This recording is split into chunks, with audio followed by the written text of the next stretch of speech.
start a new price analysis from any screen in SpendLogic, click the New Report button at the top of the screen and choose Price Analysis. You'll see that you have two tabs on this screen. You're not going to be able to advance to Parts until the Procurement tab has been completed. Work through each of the elements on this screen, making sure to answer each question, and when you reach the bottom, click Next. You've now arrived at the Parts screen. If you're continuing an existing analysis, this screen may already show a list of parts. In this case, our screen is blank.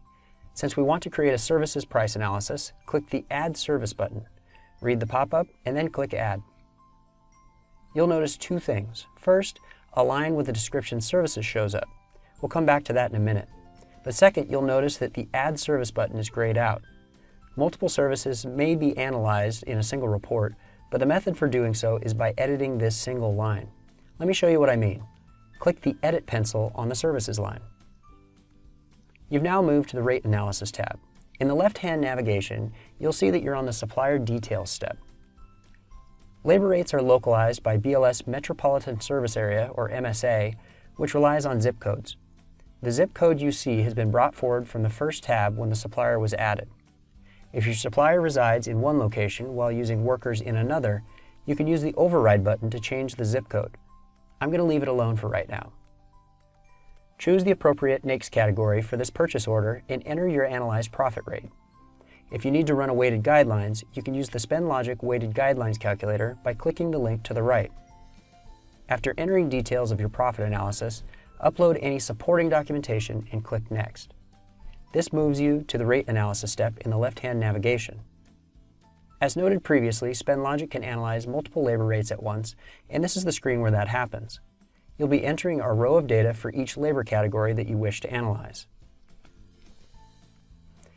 Click the first box in the Services column and start typing a labor description as proposed by the supplier. Matching service categories may show up. By choosing one of the matching categories, you accept the experience and education shown. If you wish to enter a new category, click Create a New Service. SpendLogic matches data gathered on this screen to data obtained from the Bureau of Labor Statistics, the IRS, and the U.S. Census. Fill in each of the data elements based on the supplier's proposal. Since titles vary greatly across companies, it's important that you understand the experience and education levels attained. This is the quickest path to an analysis report that's going to pass audit. Job category and occupation titles are fed into SpendLogic from the Bureau of Labor Statistics and correlate with the zip code entered on the previous screen. If BLS doesn't have any data for a job category that's localized to your supplier's zip code, that job title will not show up in this list. Click Save when you're done. Now, work across the row and fill in the required data in each of the green columns. Year refers to when the majority of the work will occur. You can analyze separate years by simply creating a new line for each different year. Proposed and analysis hours are numerical inputs. In this example, I'm using 1 hour as a way to analyze hourly rates. However, if you have an analysis of labor hours to go with this, you'll have a chance to upload a copy of that work at the bottom of this screen.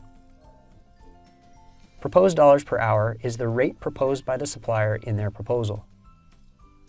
Seniority level is assigned by SpendLogic based on education and experience. If this box is red, it means that further action is required. However, in our case, we've already completed this. Choose the escalation index that you wish to apply. Now, choose the location where the majority of the work will be completed. Choosing Customer Site will make an assumption that a portion of the overheads will not be incurred. In the gray columns to the right, you'll find the results of the analysis calculations. The first analysis rate represents direct cost plus escalation. The second also includes markup, which adds in overheads and then adds profit. Overheads have been estimated by SpendLogic using BLS, census records, and the data from the IRS. Profit was input on a previous screen.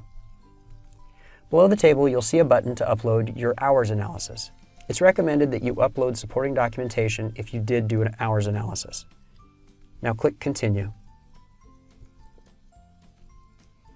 You're on the Report tab now. Analysis and proposed values have been updated in the upper left part of the screen. From here, you can either finalize or download your report.